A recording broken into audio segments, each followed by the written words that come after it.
Welcome to studio news bulletin ముందుగా headlines.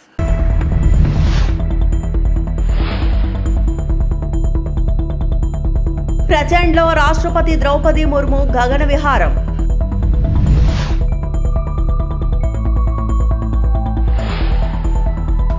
Delhi మద్యం కేసులో ఊరట, కన్నీటి పర్యంతమైన కేజ్రీవాల్.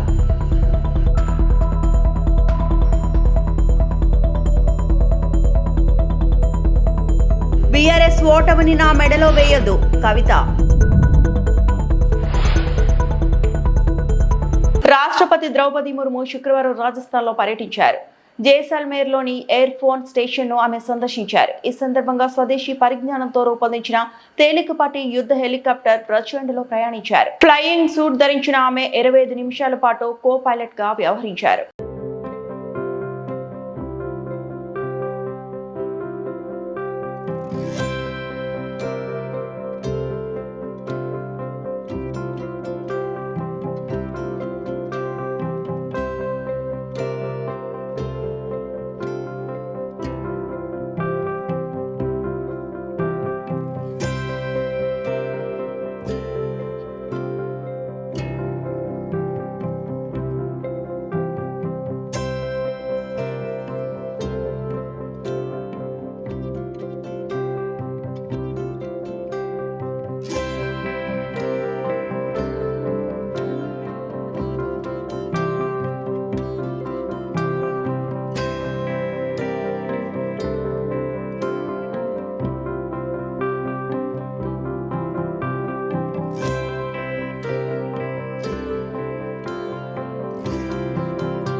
ఢిల్లీ మద్యం కుంభకోణం కేసులో మాజీ ముఖ్యమంత్రి కేజ్రీవాల్, మాజీ ఉప ముఖ్యమంత్రి సిసోదియా, తెలంగాణ జాగృతి అధ్యక్షురాలు కవితకు ఊరట లభించింది. ఈ సందర్భంగా కేజ్రీవాల్ మీడియాతో మాట్లాడుతూ కన్నీటి పర్యంతమయ్యారు. అధికారం కోసం ప్రభుత్వాలను కూల్చవద్దని ఈ సందర్భంగా ప్రధాని మోదీని కోరారు.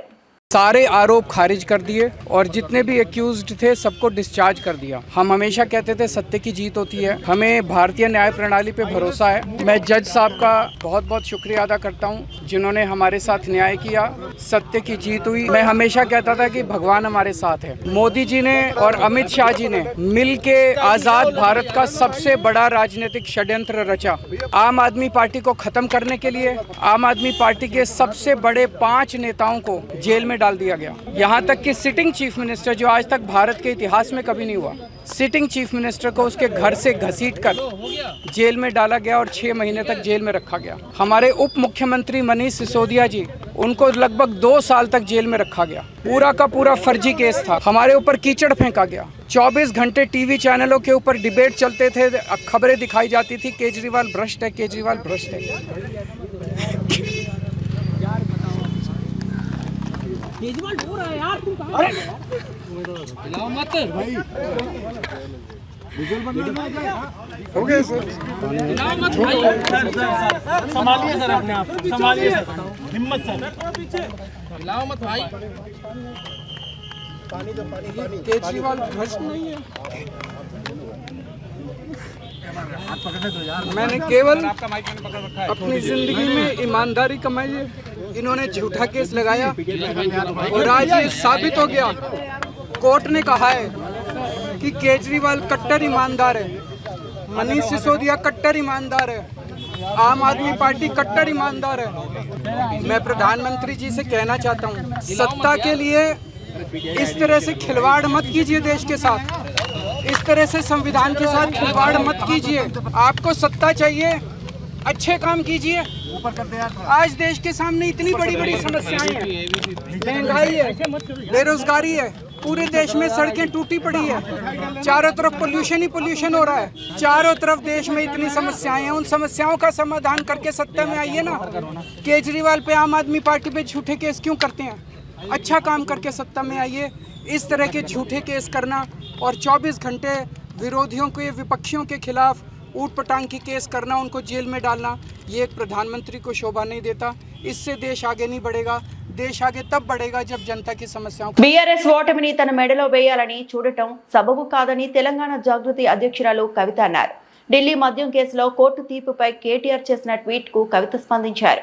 బీఆర్ఎస్ ఓటమికి తనకు సంబంధం ఉన్నట్లు కేటీఆర్ ట్వీట్ చేశారని మండిపడ్డారు. అసెంబ్లీ ఎన్నికల్లో బీఆర్ఎస్ ఓటమికి నేను కారణమా? ప్రజలకు ఇల్లు ఇవ్వకపోవడం, ఉద్యోగాలు ఇవ్వకపోవడం, అభ్యర్థులను మార్చకుండా దోపిడీదారులకే మళ్లీ టికెట్లు ఇవ్వడం, ముఖ్యంగా మీ అహంకార ధోరణే పార్టీ ఓటమికి కారణం. నాకు ఏ ఆర్మీ లేదు, పిడికెడు మందితోనే రాష్ట్రంలో కొత్త రాజకీయ శక్తిగా వస్తా అని కవిత అన్నారు. నల్లబెల్లి మండల కేంద్రంలోని కారుణ్య జ్యోతి హై స్కూల్ యొక్క సిల్వర్ జూబ్లీ వేడుకల్లో ముఖ్య అతిథిగా పాల్గొన్న మాజీ శాసనసభ్యులు పెద్ది సుదర్శన్ రెడ్డి. ఈ కార్యక్రమంలో పాఠశాల యాజమాన్యం, ఉపాధ్యాయ బృందం, విద్యార్థులు, విద్యాశాఖ అధికారులు, మండల నాయకులు, సర్పంచ్ నాగవెల్లి జ్యోతి, ఉప సర్పంచ్ గుమ్మడి వేణు, పార్టీ అధ్యక్షులు, యూత్ నాయకులు, విద్యార్థులు, తల్లిదండ్రులు పాల్గొన్నారు. విడుదల చేయడం అనేది, క్లీన్ చీట్ చేయడం అనేది మనస్ఫూర్తిగా స్వాగతిస్తూ ఉన్నాం. కాకపోతే బాధ అవుతా ఉన్నది. ఎందుకంటే ఒక్కొక్కరు సంవత్సరన్నర కాలం నేను స్వయంగా 5.5 నెలలు కుటుంబానికి, పిల్లలకు, అందరికీ దూరంగా ఉండడం, ఆ బాధ, అవమానం, జరిగినటువంటి వ్యక్తిత్వ హననం, అవన్నీ కూడా ఎన్ని కోట్ల రూపాయలు ఇచ్చినా అది తిరిగి వచ్చేటటువంటి విషయం కాదు. ప్రత్యేకించి మా అమ్మకు, మా నాన్నకు, మా అత్తమ్మకు, మా మామయ్యకు, మా మొత్తం భర్త తరఫున కుటుంబానికి అందరికీ కూడా నేను హృదయపూర్వకంగా ధన్యవాదాలు తెలియజేస్తున్నాను, పాదాభివందనాలు తెలియజేస్తూ ఉన్నాను. ఇవాళ కేటీఆర్ అన్నగారి ట్వీట్ చూడడం జరిగింది. అందులో వారు మరి ఒక పక్క కంగ్రాచులేషన్స్ చెప్తూనే ఇంకొక పక్క మా ప్రభుత్వం పడిపోవడానికి ఈ కేసే కారణం అన్నట్టుగా అర్థం వచ్చేలాగా వారు ట్వీట్ చేయడం జరిగింది. ఇవాళ నేను పొద్దున్నుండి బీఆర్ఎస్ పార్టీ సోషల్ మీడియా ఏదైతే అనేక రకాలైనటువంటి కమెంట్స్ చేస్తూ ఉన్నారో, ఏదైతే మొత్తం బీఆర్ఎస్ పార్టీ ఇక్కడ రాష్ట్రంలో ఓడిపోవడానికి ఈ కేసే కారణమని ఒక ట్విస్ట్ ఇచ్చే ప్రయత్నం చేస్తూ ఉన్నారో, వాళ్ళందరినీ కేటీఆర్ రామారావు గారిని సూటిగా నేను ఒక ప్రశ్న అడుగుతా ఉన్నా. నా మీద కేసు పెట్టింది ఎందుకోసం? పార్టీ కోసం కాదా? ఈ మాట కేసీఆర్ గారు చెప్పలేదా? మరొకవేళ నా మీద కేసు పెట్టింది పార్టీ కోసమే అని మీ అందరికీ తెలిసి ఉంటే ఇవాళ మీరు ఏదైతే ట్వీట్ చేసిండ్రో అది నిజమే అయితే, నేను జైలుకి వెళ్ళేంత వరకు కూడా ఒక్కసారి కూడా మీరు ప్రెస్ మీట్ పెట్టకపోవడం ఎందుకు? కేసీఆర్ గారు ప్రెస్ మీట్ పెట్టకపోవడం ఎందుకు? ఇంకా పెద్ద నాయకులు ఎవరు కూడా మాట్లాడకపోవడం ఎందుకు? అంటే ఆనాడేమో నేను ఒంటరిగా ఫేస్ చేసుకోవాలి, పార్టీ సోషల్ మీడియా కనీసం సపోర్ట్ చేయదు. ఆనాడు బీజేపీ సోషల్ మీడియా అంతా నేను అత్యంత పవిత్రంగా 9 రోజులు అన్నం మెతుకు తినకుండా బతుకమ్మ చేసే వ్యక్తిని నేను. ఆ బతుకమ్మ ప్లేస్లో లిక్కర్ బాటిల్ పెడితే బీఆర్ఎస్ పార్టీ సోషల్ మీడియా ఆనాడు ఏమైంది? మీరు ఆనాడే ఎదుర్కొని ఉంటే ఈ గతి పట్టేదా బీఆర్ఎస్ పార్టీకి? బీఆర్ఎస్ పార్టీ అసెంబ్లీ ఎన్నికల్లో ఓడిపోవడానికి నేను కారణమా? ఒక్కసారి ప్రజలు కూడా రివైండ్ బటన్ దయచేసి నా కోసం ప్రెస్ చేసి ఆలోచన చేయాలి. ఆనాడు ఉన్న అంశాలు ఏంటిది? ఇండ్లు ఇవ్వలేదన్న అంశం, ఉద్యోగాలు ఇవ్వలేదన్న అంశం, దోపిడీదారులకు టికెట్లు మార్చమని ఎంతమంది మొత్తుకున్నా మార్చకుండా వాళ్ళనే మళ్ళీ ప్రజల మీద రుద్దాలనేటటువంటి చేసిన ప్రయత్నం, ఈ అంశాలు కాదా ఆనాడు చర్చలో ఉన్నాయి? అన్నిటికన్నా ఎక్కువ అహంకారం అనేటటువంటి అంశం కాదా చర్చలో ఉన్నది? ఇవాళ వచ్చినటువంటి తీర్పుని మీకు అనుగుణంగా మలుచుకొని బీఆర్ఎస్ పార్టీ ఓటమిని నా మెడలో వేయాలని చూస్తున్నారు. ఇది కరెక్ట్ కాదు కేటీఆర్ గారు. మీరు ప్రజలకు జవాబుదారీగా ఉండాలి. You are living in a denial my dear brother. Accept the fact, understand what he's happen during that election, take steps accordingly, fight it out in people. Do not blame me for this. Whereas the party supported me 3 years of the cases, did party social media support me? ఇవాళ పొద్దున్న నుండి సన్నాయి నొక్కులు నొక్కుతున్నారు. పెంపకానికి వచ్చిన court తీర్ప ఏందో అడ్డమైన రాతలు నేను ఆ సోషల్ మీడియా చూడను. దీనివల్లే బీఆర్ఎస్ ఓడిపోయింది అంటున్నారు. మరి ఎందుకు మాట్లాడలే? నేను పార్టీ కోసం కాదా జైలుకి పోయింది? మీకు తెలియదా ఏం జరిగిందో వెనకాల? నా మెడలో పార్టీ ఓటమిని వేయాలని చూస్తే ప్రజలు కూడా హర్షించరు. ఇవాళ నేను కోరేది ఒక్కటే, నిజాలు చెప్పండి దయచేసి. రేపు 2 నెలల్లో నేను కొత్త పార్టీ పెట్టబోతున్నాను. తాటిపాకలో కార్యకర్త అధినేత కార్యక్రమం. ఈ కార్యక్రమంలో పాల్గొన్న రాజోలు టీడీపీ ఇన్ఛార్జ్ గొల్లపల్లి అమూల్య, జిల్లా టీడీపీ అధ్యక్షుడు గుత్తుల సాయి, జిల్లా కార్యదర్శి గంధం పల్లం రాజు, అంబేద్కర్ కోనసీమ జిల్లా రాజోలు మండలం తాటిపాకలోని ఇన్ఛార్జ్ గొల్లపల్లి అమూల్య కార్యాలయం వద్ద కార్యకర్త అధినేత కార్యక్రమాన్ని గొల్లపల్లి అమూల్య ఆధ్వర్యంలో నిర్వహించారు. ఈ కార్యక్రమంలో టీడీపీ నాయకులు, కార్యకర్తలు పాల్గొన్నారు. జిల్లా అధ్యక్షుడు గుత్తుల సాయి మాట్లాడుతూ రాష్ట్రాన్ని అభివృద్ధి పదంలో ముఖ్యమంత్రి చంద్రబాబు, డిప్యూటీ సీఎం పవన్ కళ్యాణ్ ముందుకు తీసుకెళ్తున్నారని, అనేక సంక్షేమ పథకాలతో ప్రజలకు కూటమి ప్రభుత్వం అండగా ఉందని తెలియజేశారు. అందరూ ఇన్ఛార్జ్ ఆధ్వర్యంలో పనిచేసి పార్టీని అభివృద్ధి చేయాలని, వివాదాలు విభేదాలు లేకుండా ముందుకు వెళ్లాలని కార్యకర్తలకు, నాయకులకు సూచించారు.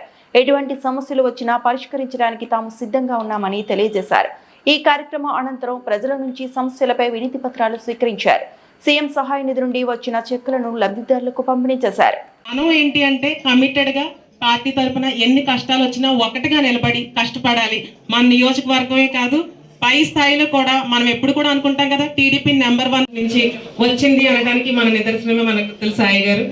మనం ఇట్లాంటిదన్నీ కూడా ఇన్స్పిరేషన్ గా తీసుకోవాలి. మనం ఈ రోజు మనం అనుకుని జరగలేదు, నిరుత్సాహపడిపోయి కేడర్ మనల్ని పట్టించుకోవట్లేదు, లేదంటే పార్టీ మనల్ని పట్టించుకోవట్లేదు, మమ్మల్ని చిన్నతనంగా చూస్తున్నారు. మాకు నమస్కారం తెలుపుకుంటూ మరి అదే విధంగా ఈ రోజున ఇక్కడికి ఇంత అధిక సంఖ్యలో వచ్చి ఈ యొక్క గ్రీవెన్సల్ కార్యక్రమాన్ని సక్సెస్ మీ అందరికీ కూడా మరొకసారి ధన్యవాదాలు తెలుపుకుంటూ సోదరులు దయించి మరొకసారి నేను చెప్తున్నా.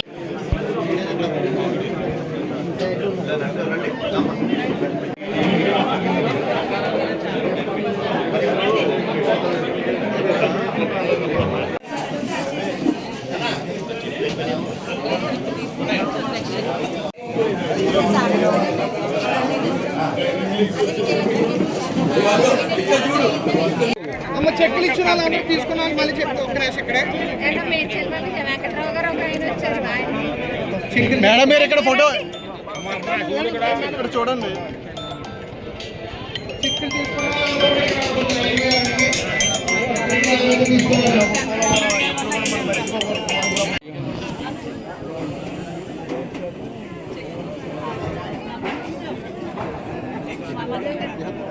అందరికీ నమస్కారం. ముఖ్యంగా ఎలక్ట్రానిక్ మీడియా, ప్రింట్ మీడియా వారికి నమస్కారం. మరి ఈరోజు ఈ గ్రీవెన్సెల్లో మరి ఈ యొక్క ప్రజలకు సమస్యల పరిష్కారం కోసం మరి ఇన్ఛార్జి గారు అమూలి గారు అధ్యక్షతన జరిగిన కార్యక్రమానికి నేను, డాక్టర్ అంబేద్కర్ కోనసీమ అధ్యక్షునిగా నేను, అలాగే మా జనరల్ సెక్రటరీ గారు పల్లవరాజు గారు అట్టినట్టు జరిగింది. మరి ఈరోజు కార్యక్రమం చాలా చాలా చాలా సక్సెస్ఫుల్గా జరిగింది. ఎందుకంటే మొత్తం నియోజకవర్గంలో ఉన్నటువంటి ప్రతి ఒక్కరూ నాయకులు, కూటమి నాయకులు అందరూ కూడా ఇక్కడ రావటం, ఈ సమస్యల యొక్క పరిష్కారంలో పాల్గొనడం జరిగింది.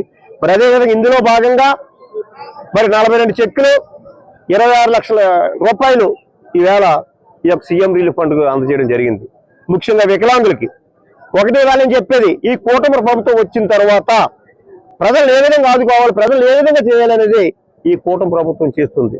అలాగే వికలాంగులు అవ్వచ్చు, లేకపోతే ఎవరి మహిళలు నిజంగా మరి పెన్షన్లు అవ్వచ్చు, మరి అందరికీ కూడా కూటమి ప్రభుత్వం ఆ యొక్క పెన్షన్లు అవ్వచ్చు 1వ తారీఖు ఇచ్చే పరిస్థితులు ఇవాళ నడుస్తుంది. వేళ మరి గత ప్రభుత్వం వల్ల ఒక ఏమంటే కామెంట్ చేశారు, ఏమనంటే కూటమి ప్రభుత్వం వస్తే మీకు నెల పెన్షన్లు రావు, 6 నెలలకు 10 నెలలకు ఇస్తామని చెప్పడం జరిగింది. కానీ ఈ రోజు ఈ కూటమి ప్రభుత్వం టెన్షన్ గా 1వ తారీఖు వేళ పెన్షన్లు ఇవ్వడం జరుగుతుంది. 1వ తారీఖు ఉదయం వాళ్ళు ముఖం కట్టుకోకుండా పట్టుకెళ్ళి ఇస్తున్నాయి. వేళ ఒకటే ఉదాహరణ, ఇక మళ్ళీ ఎల్లుండి 1వ తారీఖు ఆదివారం వచ్చింది, ఆదివారం సెలవు రోజు, అధికారికి సెలవు కదని చెప్పి ఒక రోజు ముందు అడ్వాన్స్ గా 28ని ఈ పెన్షన్ డిస్ట్రిబ్యూట్ చేయమని చెప్పి ఈ యొక్క నారా చంద్రబాబు నాయుడు గారు మరి మాకు ఆదేశించడం జరిగింది.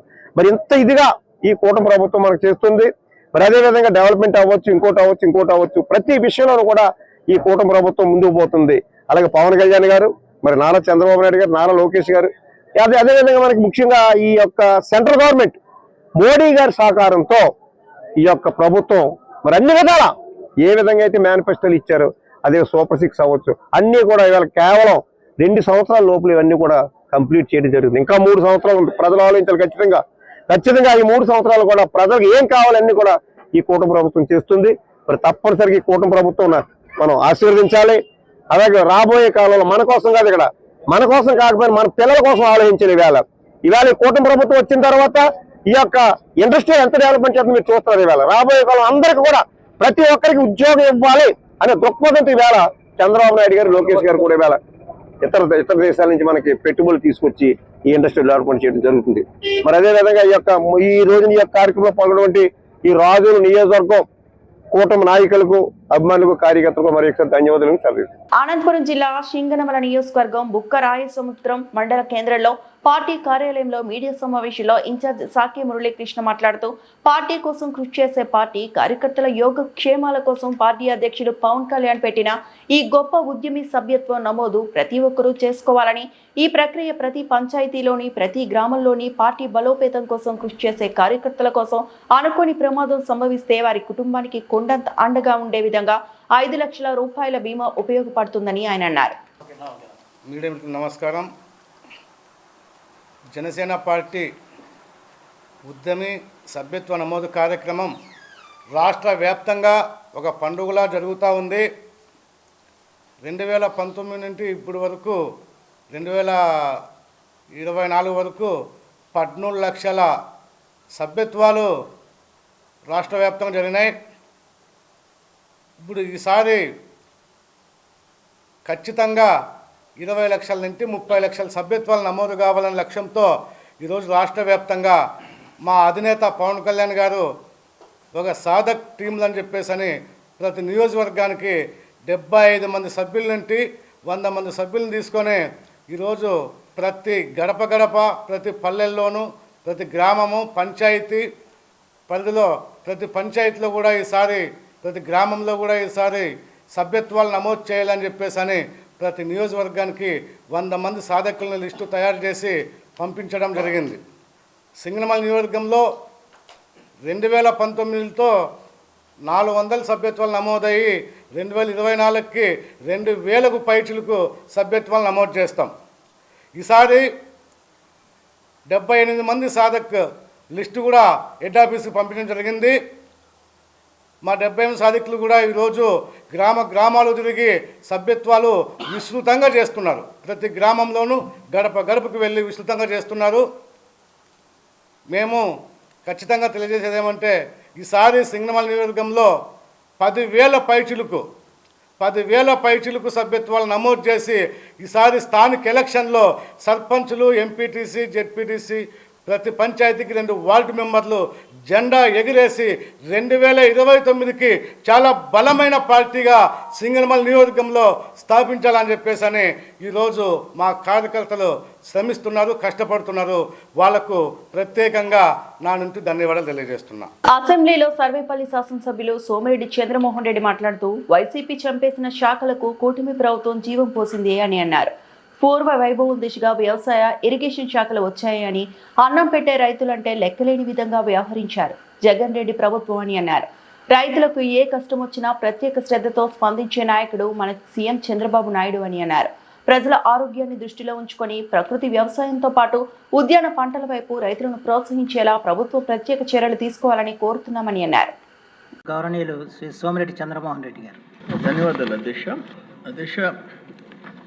వ్యవసాయ అనుబంధ రంగాలకి 53,000 కోట్లు బడ్జెట్ ప్రతిపాదనలు గౌరవ మంత్రులు ప్రతిపాదించారు అధ్యక్ష. ఏంటంటే మనకి అన్నిటికంటే ముఖ్యమైనది అగ్రికల్చర్ అండ్ ఇరిగేషన్, వ్యవసాయ శాఖ, నీటిపారుదల శాఖ.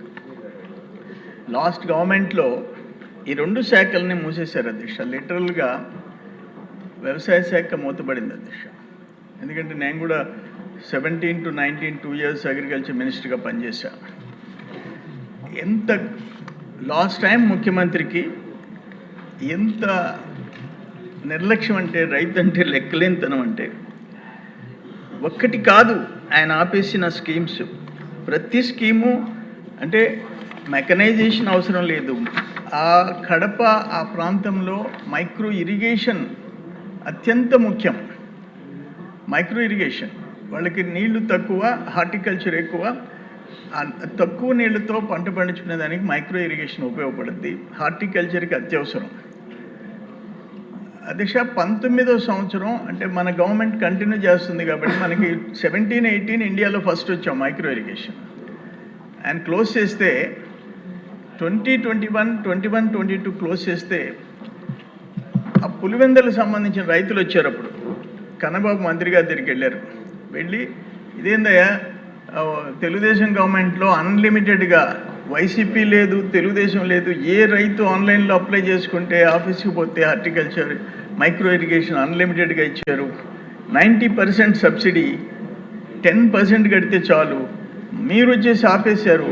జగన్మోహన్ రెడ్డి ముఖ్యమంత్రి అయినాడు, మావాడు అనుకుంటే కుంభం చేసాడు అని అంటే నేను పోయి మాట్లాడతానని కన్నబాబు ఆనాటి సీఎం తిరిగిపోవడం జరిగింది. పోయి ఇట్లా micro irrigation, mechanisation, micro nutrients ఇవన్నీ గత ప్రభుత్వం ఇచ్చింది, మనం ఆపేసామని చాలా అన్రెస్ట్తో వచ్చారు నా దగ్గరికి సార్ అని చెప్పేసి పోతే ఆనాటి సీఎం చెప్పింది ఏంటంటే ఇవన్నీ నీకు అనవసరం, ఆ నవరంధ్రాలు నవరంధ్రాలు నేను రంధ్రాలు అనుకున్నా, అంతవరకు చూసుకో, it's none of your business అని చెప్పి మంత్రిని వెనక్కి పంపించిన సందర్భం. అక్కడ పోయించిన ఒకరో ఇద్దరు, నేను కూడా కడప ఇన్ఛార్జ్ మినిస్టర్గా పనిచేశాను అధ్యక్ష 2 years, చెప్పిన సందర్భం అధ్యక్ష. ఇప్పుడు ఫర్ ఎగ్జాంపుల్ నెల్లూరు జిల్లా మైక్రో ఇరిగేషన్ అనుకోండి, మాకు చాలా తక్కువ. ఎందుకంటే మాది డెల్టా ఏరియా, సోమశిల, కండలేరు 2 రిజర్వాయర్లు, ఉమ్మడి 2 జిల్లాలు, ఉమ్మడి రాష్ట్రాలు కలిపితే 146 టీఎంసీలు ఉండే 2 రిజర్వాయర్లు ఏ జిల్లాకు లేవు. మాకుండే అంత డెల్టా ప్యాడీ కల్చర్. అయినా కూడా మైక్రో ఇరిగేషన్ ఆ 5 yearsలో 91 కోట్లు ఖర్చు పెట్టాం అధ్యక్ష. ఆయన వచ్చి అతి కష్టం మీద 40 పెట్టాడు అధ్యక్ష. మనం ఇప్పుడు ఈ 2 సంవత్సరాల్లో 42 కోట్లు ఖర్చు పెట్టాం అధ్యక్ష. అంటే రాయలసీమ ఎంత ఉంటుందో అర్థం చేసుకోవచ్చు. ఆ విధంగా నిర్లక్ష్యం. లాస్ట్లో ఈయన ఆనాడు ముఖ్యమంత్రి కడప జిల్లాకు పోతే రైతులందరూ వచ్చి తిరగబడితే మళ్ళీ లాస్ట్లో 2 years మైక్రో ఇరిగేషన్ స్టార్ట్ చేసిన పరిస్థితి అని అంటాను. నేను ఎందుకు అంటున్నానంటే అసలు వ్యవసాయ శాఖ లిటరల్గా మూతపడింది అధ్యక్ష, దాంట్లో డౌట్ ఏం పడలేదు. కేంద్ర ప్రభుత్వం ఇచ్చిన 60%, ఇప్పుడు సపోజ్ మైక్రో ఇరిగేషన్, మెకనైజేషన్ కేంద్రం 60% ఇస్తుంది, రాష్ట్ర ప్రభుత్వం 40% ఇస్తుంది. టోటల్గా కలిసి 90%లో 60-40, 10% రైతులు పెట్టుకుంటారు. ఈ వార్తలు ఇంతటితో సమాప్తం.